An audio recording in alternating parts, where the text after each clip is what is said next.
what we are doing in labs is we handpick the technologies and the new things that are appearing and things are surfacing every day, and we try to figure out which ones are more mature and more capable to handle production scenario.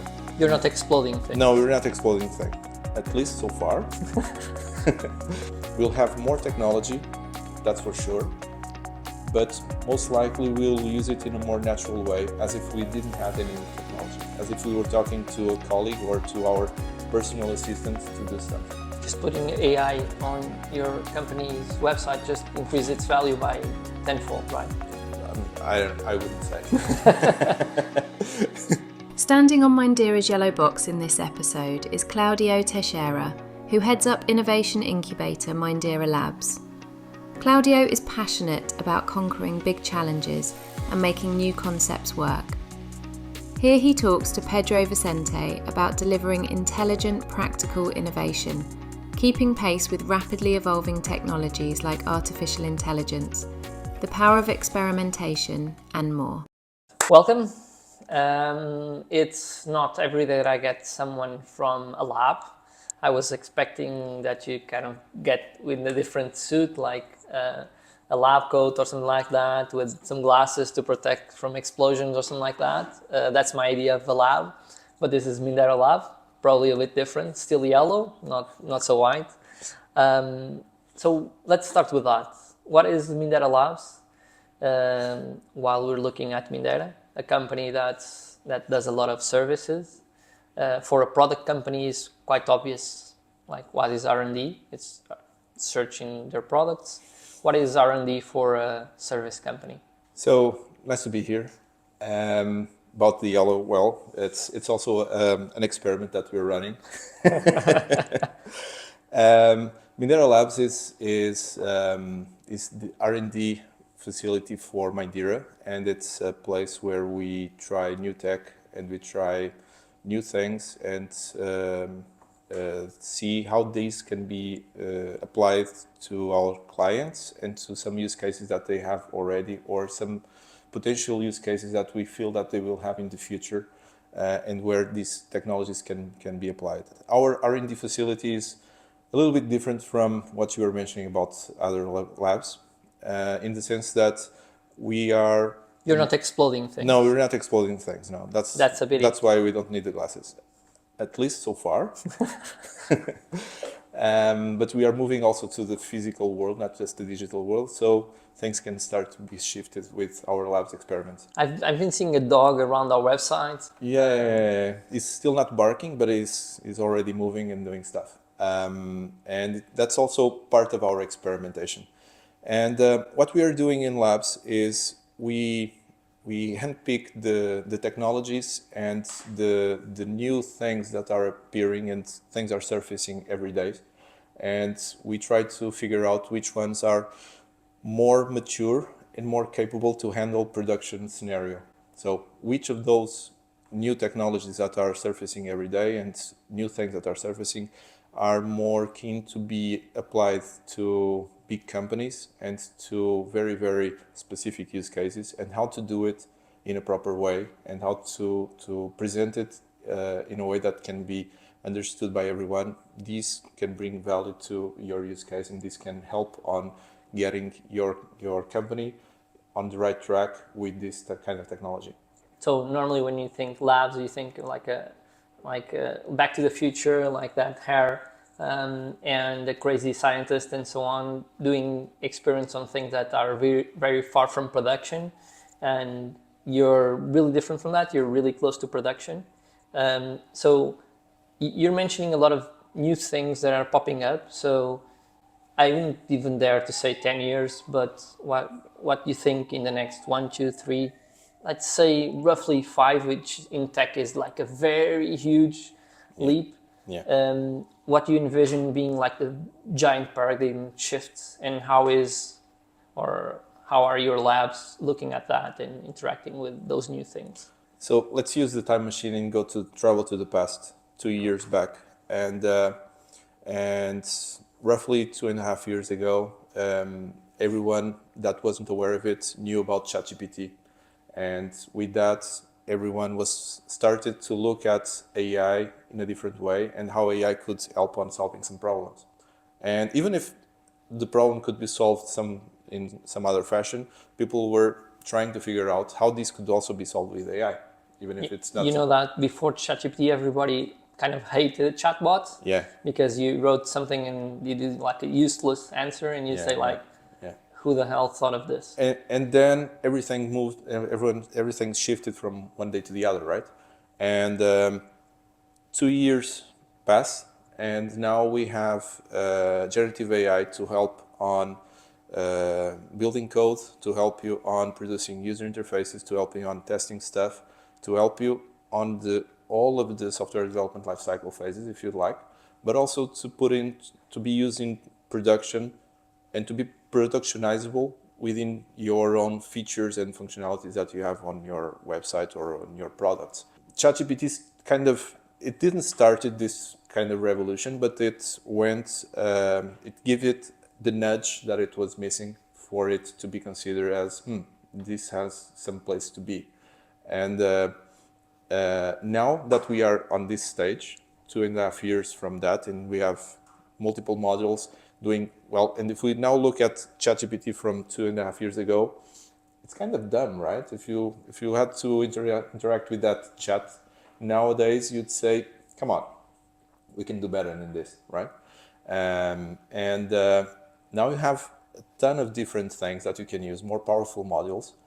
And thinking of 5 years is a long stretch, as you were mentioning. Yeah, huge. But what we are seeing and what we envision are different ways to interact with information and with systems. Perhaps more seamless, perhaps more intuitive, perhaps web interfaces can be ultimately rewritten in different ways. Perhaps chat will not be the chat bot as we know it, but it will be your personal assistant to do something. And all the interfaces will act accordingly. We've seen on Google I/O as well multiple examples of things that were happening and are coming live in the coming months. And AI is here to stay and is here to help and assist on multiple things and to be more and more integrated on everyday activities. And that brings also the seamless experience and the everything is connected experience. So we're going to start to look at glasses, extended reality using glasses, just like the ones that you have now, and how to interface with those and how to interact with all those things, but in a natural format. So we'll have more technology, that's for sure, but most likely we'll use it in a more natural way, as if we didn't have any technology, as if we were talking to a colleague or to our personal assistant to do something. I think both of us are kind of techies and we just enjoy technology. Some of the people seeing this might just be more business oriented. So I think one of the hard things to kind of focus when we're techies is technology appears and we have fun playing with it. Yeah. But sometimes we need to kind of be a bit more adult and just think, okay, this is fun, but how can this be productized, or is this more than just fun, right? So what are the things that you see or are excited about that you're doing that can be kind of leveraged, like kind of a moonshot thing that you think can bring real value to a business or a client that we have? We don't need to go deeply into details because some things are still secret R&D stuff, but can you go into a little bit of highlights? We have a fair amount of use cases that come from our clients, and they ask us to check out how can we use technology to help on solve this problem, because nowadays this problem is still a problem. It's kind of solved, but there are some nuances or some underperformance on the use case and the entire process, and how can we help on that part. And what we try to bring is new perspective first and foremost, and since we are outside of that scope and outside of that business, we're not biased for looking at that business for the last 5 or 10 years, right? Yes. We try to understand first what are the expectations and what is the business logic and what is the real problem that is underneath everything there. And then we look into how can we use technology and how can we enhance processes in order to get better results and and then try to quantify those better results as well. There's been cases that we had better results, not just because we use new technology, but also because we bring a new perspective and we thought of the entire process in an entirely new way that wasn't thought of with state-of-the-art technology and with that kind of process. Just peeking a little bit behind the curtain, because some things we can't reveal, but I think some of the topics might be really interesting. So we're talking about stuff like loyalty, for example. How can you look at loyalty in a different way? How can you surface search in a different way? What kind of other examples, generic without mentioning things, can you remember? So how can we search and use search on different approaches or different or with different clients? Let's say that you have a problem that you're trying to solve with state-of-the-art cameras for that do object recognition, object tracking, and all that, but they still miss on some key points, right? And then you have to put all those 10%, 20% of images through a pipeline so that human operators need to assess those. Well, if we can understand the problem, we can see that there's a pattern there of what happens before and after that image is acquired. And we can use those kind of patterns to enhance the algorithms that we are using. The same thing goes with search or with loyalty or even with recommendations. We can, one thing that we tried and we had very good success about it was to, when doing recommendations, go a little bit beyond the obvious scenarios and try to put ourselves in the process of thinking, okay, if I was to book this place and it was mid-August, what would be interesting, right? What if it was mid-December? What would be interesting?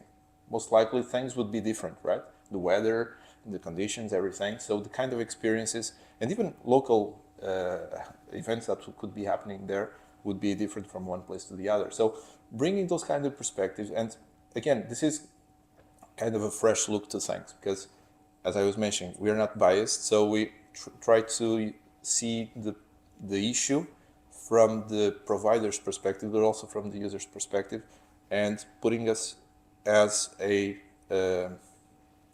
one of those users, and then trying to figure out the best path to reach a proof of concept that can really showcase what we are trying to achieve, and then figuring out what will happen next. But again, this is labs, so we don't get it right every time, okay? We don't put things to explode, of course, but sometimes we fail, right? But failing is an option in labs, okay? And being an option means that at least when we fail, we know that we learn also from our failures, and we know that the path is not that one. There could be others, and then we have to try the others. One of the things that I've found a little bit fascinating when I look behind the curtain is the different kind of things that you're doing. In one example, I remember it's a published paper, so I think there's no problem talking about that. We touched natural language processing in kind of being kind of an assistant to a lawyer in kind of facilitating the job of a lawyer, which is an area which is still not very explored, although things start to appear, but there's a lot of pushback also, multiple legal things also. But that's a completely different area from what we operate. And it gave like an interesting exploration on that, or while we're kind of trying to dematerialize the paper cards of health data collected in Africa, to digitalize, which is a very difficult topic to address because the digital means there are scarce, Yeah. right? So I guess after going through all of that, how do you look at technology and try to have a sense of what is a hype and what is actually useful long term?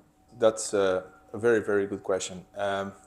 What is a hype, right? I would say that the hype is something that has been overbloated, and sometimes you can only see that thing has been sold more than what it's capable of producing after you try something with it. Because in theory, you look at everything and things kind of match, right? But then when you try it, you feel that something is lacking, and we've been in that position for some times, even with major players on some key aspects that could be overrun by smaller players or even by open source solutions. It all depends then on what you're trying to achieve. That's why we need to try to first understand all the context and then move on to what is the right technology or the right tech stack to do stuff. Of course, throughout the years, we've learned that some tech stack and some vendors usually result better than others. That's life.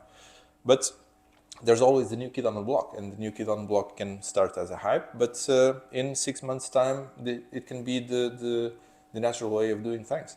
Can I get you into trouble? Is this the moment that I get the glasses? Yeah, maybe. So, some personal opinions, right? So, Apple launched those virtual reality things. Yeah. Do you think that might be a hype, or they're going to get there? I think it's a hype. Because first, well... Wait. Oh, there's more? No. Just asking you because I'm using that just as an example on kind of what logic you use to kind of predict that. And that's maybe a simple example, but just follow through the logic that you have. Because Apple is a big player. Every time they launch something, it's huge. So if you're seeing this in the future and everybody is using some of these glasses, sorry, but his fault. just say, told you. In my opinion, those glasses are a hype. They're very interesting to wear for a while, but and to do some of the things that are mentioned in their videos and their examples for some time. But if you try to use them to work 9 to 5 or something like that, that's probably going to cause you massive headache and massive pain neck. I'm more inclined at the moment to look at the new XR. Again, this can be the new hype, of course. The new XR glasses with the opportunities and the capabilities that they will bring. And we have some smart glasses already. Those are kind of the evolution of things, and we already have some ideas on how to try those. When you mention XR, you mean kind of extended reality. Yeah. So just for people on terminals, you mean like things that like Meta are using with Ray-Ban and Google with these latest like simple glasses that augment the reality. Why you see the advantage of one versus the other? Well, they're for different things, right? I mean, those big clunky headsets, I would put those as a way more into entertainment and to do some specific tasks, but not for that long. So if you need augmented reality with very, very high precision, where you need to manipulate stuff and so on, the technology is not there for those kind of glasses, but it's absolutely there for cumbersome headsets because they have more capacity, right? For everyday use and for the majority of tasks, the lighter, I mean, they kind of weigh 75, 80 grams. So they're kind of the weight of yours, I would say. Those kind of glasses will be more interesting and with more application on day-to-day basis. And we have, at the moment, we are thinking of different ideas where we could put them to work and to experiment with them now. Run through, kind of imagine that I want to work with Mindera. Yeah. And I heard this, and I still don't believe you. Everyone is going to use some of those clunky things. You're wrong, but I want to give you the benefit of the doubt. So I have a problem, and I want you to kind of give me out a solution. It can be kind of using augmented reality. Okay, how does that work? Do I just knock on Mindera's door and say, "Where's Cláudio? I want some glasses." So how are the steps to get to, I guess, a prototype or a proof of concept?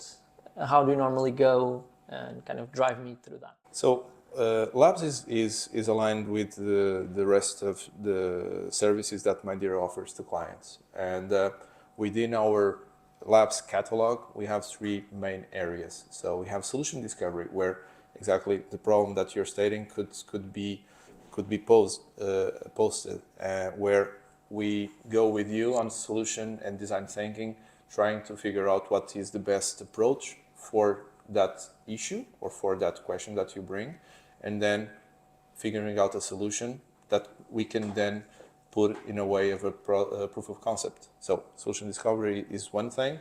The other part is proofs of concept and prototyping, where there's new tech. Hey, I want to try putting a AI service on my website, on my backend, to augment the categories of my products, to enrich the categories that my products have, so that then I can filter things in a better way. Just putting AI on your company's website just increase its value by tenfold, right? I wouldn't say. You've caught me with the glasses. You won't get me again. So we could put together a POC of that with part of your data set, part of your APIs, and bring together something in a very, very expedited format and timely fashion. And we could figure things as we move along, and then figure out in the end, considering the results that we have from the proof of concept, what would be the next steps to productize that, or not, if it fails, and then we have to figure things out again.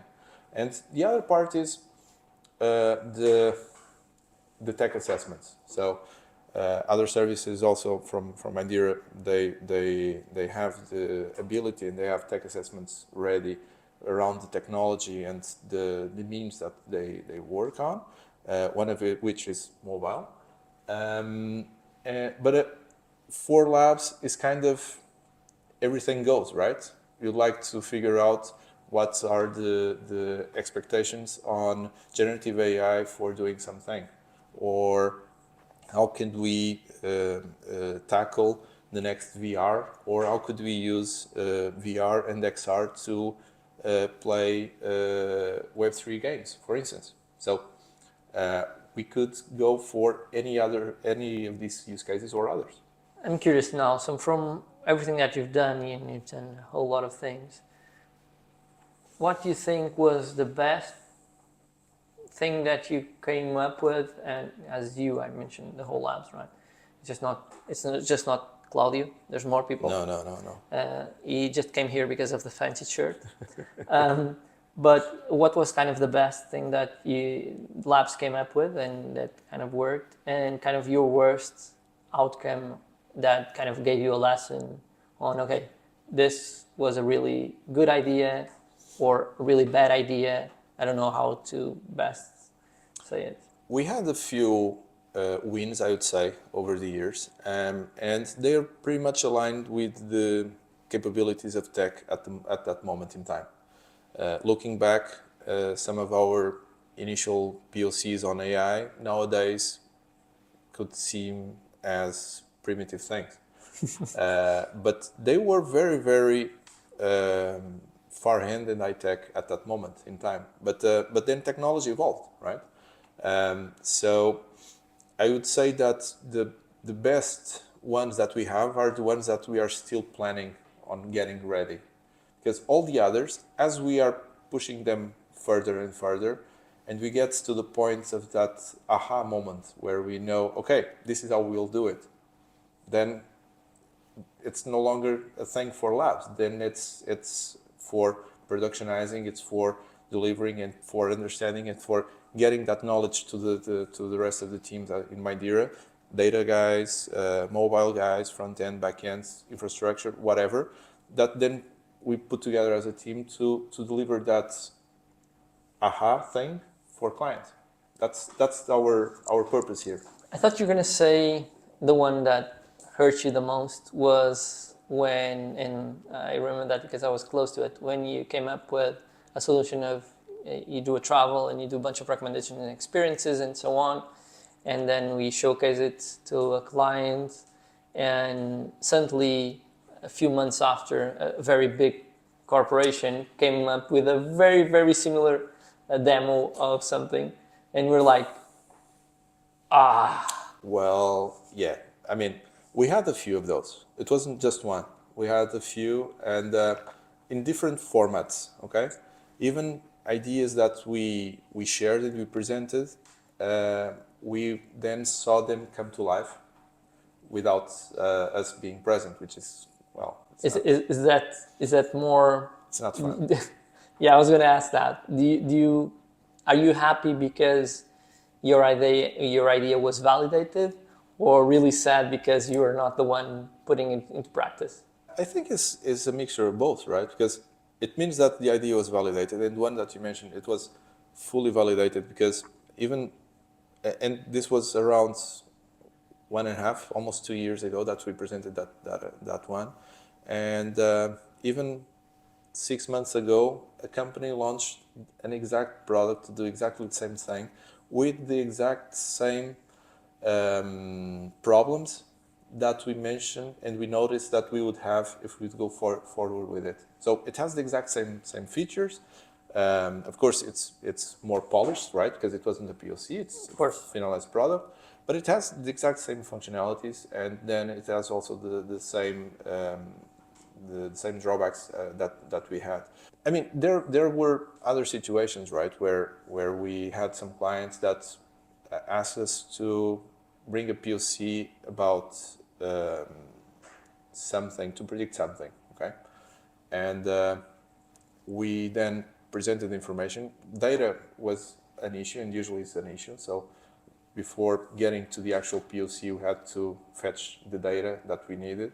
If you haven't seen the podcast with Miguel about data, go and look at it, because basically Miguel is Claudio's problem. Well, and sometimes it's not even, as I mentioned before, we try to look at an overall perspective of the context of the problem. And in that case, they had some data, but for getting things as they were asking us to, we needed data that was outside of their company. So we had to go and try to fetch it and try to figure out how to collect it, data from 1 year back, 2 years back, so that then we could present the POC. And we actually presented it, and the results were very in tune and very interesting, considering and state of the art. But in the end, Cláudio mentioned something like, well, nope, this wasn't it. That's not exactly what I was looking for. That kind of, it's more like a bummer, right? And makes me, it's a different feeling, because we're happy with the result, but actually I cannot be happy because there was an issue with the expectation that we had on the other side. And lessons learned from that one, actually.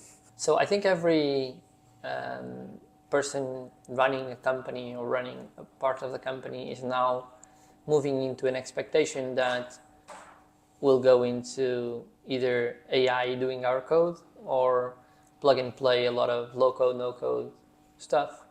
And that's going to be kind of, that's it. We're going to just build a company on Legos or AI, which can be the future, or maybe not. I'm not sure. So I guess the question is, how do you look into that? So do you consider low-code, no-code solutions just for small companies? Is it kind of, it depends on the problem? And are you already looking for a job after AI replaces you? Well, I'm not looking for a job yet. Are you? Okay. Are you? No, because I always say that my code is horrible, so AI always won. Just kidding. No, but I'll get to that. I'll reply to that provocation after you. About all the tech, my answer to it is it depends. So I have two default answers to pretty much everything around tech. Can we do this? And the answer has to be usually yes, we can, because it's just a matter of understanding the time and the effort that we want to put into it, and we'll most likely be able to provide that kind of solution. And the other is, what is the best tech? And it depends. Even today, in a class that I was teaching, I was with students and was mentioning to them exactly that, the part where there is software architecture. There are good patterns for software architectures, but there are times where those good patterns kind of need to be bent because they're not a good solution for that use case that you are looking for. Same goes with databases, normalized databases or not normalized databases. So everything depends. Going for the tech again. There's a few people that are kind of opening the window and getting ready to jump out. But that's kind of what I like. Sorry for those. Well, you can always edit this and cut this part. No. I think more than just saying what is like the right the answer. theoretical approach. Yeah, I think being honest and saying maybe sometimes optimizing something isn't worth the money that you're investing, because the amount of money that you're going to earn from that is not going to justify the investment. And Absolutely. I think that's over architecturing code sometimes is a big issue. Yeah. Although kind of not investing enough in a good architecture is also an issue. Of course. But kind of understanding where's the middle ground, right? Yeah.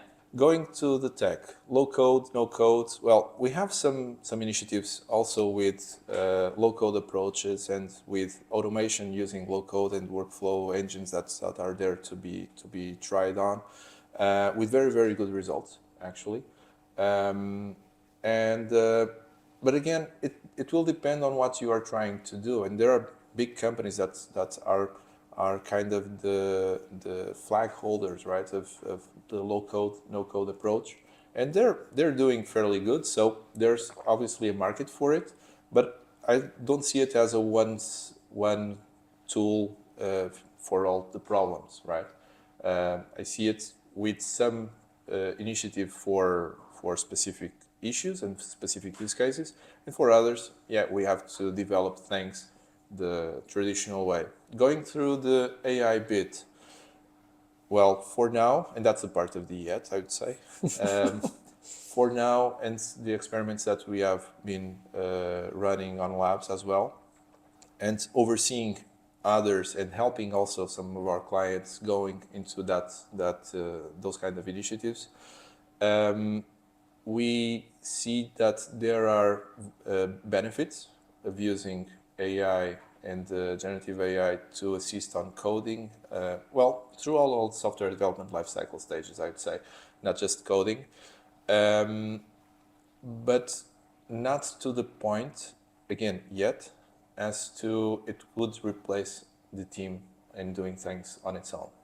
I don't see it like that. I see AI as your team of junior developers, if you'd like, but junior that have very, very high high knowledge of some specific technology, and that you can question them for everything, and then you have to go through what they are doing, and sometimes you have to clean up their mess, because sometimes they do a huge mess. Other times they nail it, but it's you, and it's your experience, your expertise, and the way that you are thinking that ultimately, and at the end of the day, will be on that code, and it's your guidance. So you're always wheeling the agents.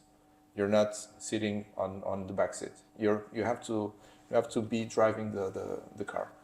So if I ask you like, what is the R&D experiment that you're doing that you're most excited about now, what would it be? I would say automation for some specific issues on big companies that can help a lot on that part. And I mean, everything that is to automate and to remove manual labor, constant repetitive labor from humans, I'd say it's a good thing. So kind of an example from what I remember internally, it might be good or not, tell me. So we're trying to automate our fully onboarding and offboarding procedure, or fully, I mean, there's human interaction, but Yes. kind of the accesses, removal, Yeah, so etc. Is that the kind of thing that you're saying? that's part of looking at the process, current processes we have, and figuring out how to automate it, right? So we're not redesigning the process at that point. We're just picking up the as-is and placing the as-is in an automated fashion and going through all the steps on that. But what I'm mentioning is not about that. It's more on getting, well, a couple of things there. So getting into the parts where companies they deal with multiple inputs on different unstructured formats, and trying to figure out ways that we can help them and assist them to integrate those multiple inputs and unstructured formats into their pipelines, but already in a structured format, and presenting that with the least amount of manpower as possible. So you're telling me that every email and SMS complaints that I've sent to companies, you could probably pipeline those? Yeah, pretty much. I won't put it like that, but yeah, pretty much. I'm a bit sad about that because... Well, how did you wrote it? Well, but the point of those was sometimes to be very annoying. But okay, you got me at that. So, and the other bit is around. So that's kind of the passing from physical or the virtual to the virtual. The other bit is more on the physical. So understanding robots. We mentioned the dog, and understanding how the robot and the glasses that we were mentioning before. How can we take advantage of those technologies and those things that are already here? So we need to do some R&D on our own, but we can harness the power of all the R&D that has been done in terms of that kind of hardware. And then we are software integrators.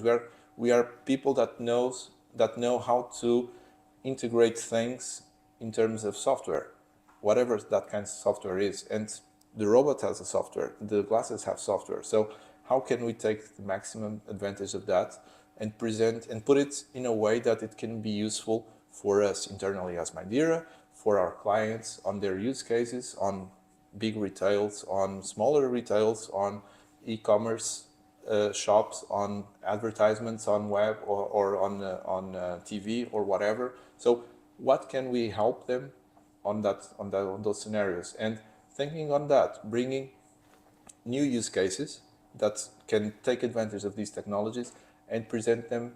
Hey, have you thought about this? Would you like to try something like this? Let's talk. So you have someone that wants to talk. So give him a nudge, or someone at Mindera. And about to answer your provocation at the middle, I didn't forget. So the reason why I don't fear R&D, AI, and so on, is because I see them as tools, as you were saying. So I pretty much agree with you. Yeah. So I think you still need a person behind it.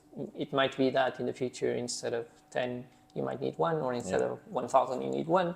But you still need someone behind the wheel, or at least kind of validating that the path that it's going, it's the right path. Absolutely. And the assumption that things will just be fully automated, I think there's multiple examples where that failed. One very interesting one, for example, Tesla has a very interesting one where if you read kind of how they try to make their factories fully automated without manual labor, and then they got to a point where they got back and said, okay, this part of the work or the line, it makes more sense to be a human doing it because it's more effective. And that's kind of the same analogy that I see on AI. I think we're gonna kind of bounce back and forth until we reach a point where that's the right balance. If you go through the news from the last couple of months, I would say, you see examples of big companies that were on a firing spree of software developers, and because they were being replaced by AI counterparts, and now they're pushing back again and they're hiring people, well, most of the times to deal with the mess that the AI put there, others to just try to govern all those AI agents that are there now available for them. So yeah, it's a back and forth, and Labs is a safe place for us to try as a company, as Mindera, right? And the use cases come from with all shapes and sizes, and we try to then look at how can we help and how can we take this to the fullest extension of the test, whatever kind of test, even software development test, and going with vibe coding, going with all those new things that are out there, and ones are vibes, other are not hypes, other are not that hype, and trying to see where's the sweet spot, what brings us actual value, and what is no need for that, no need to do that. Yeah, thank you. It has been a pleasure having you. Also, my pleasure. Working close to you because as I work with mobile, we work closely together when we do kind of some experiments, and those have been fun, trying to kind of go outside what's our normal area and try to poke with different things and have kind of a very unexpected outcomes, sometimes very interesting, sometimes doesn't come so well, but that's the fun part of it. So thank you. Thank you. And go and check Miguel on data because, as I said, he's Cláudio's problem. See you soon. See ya.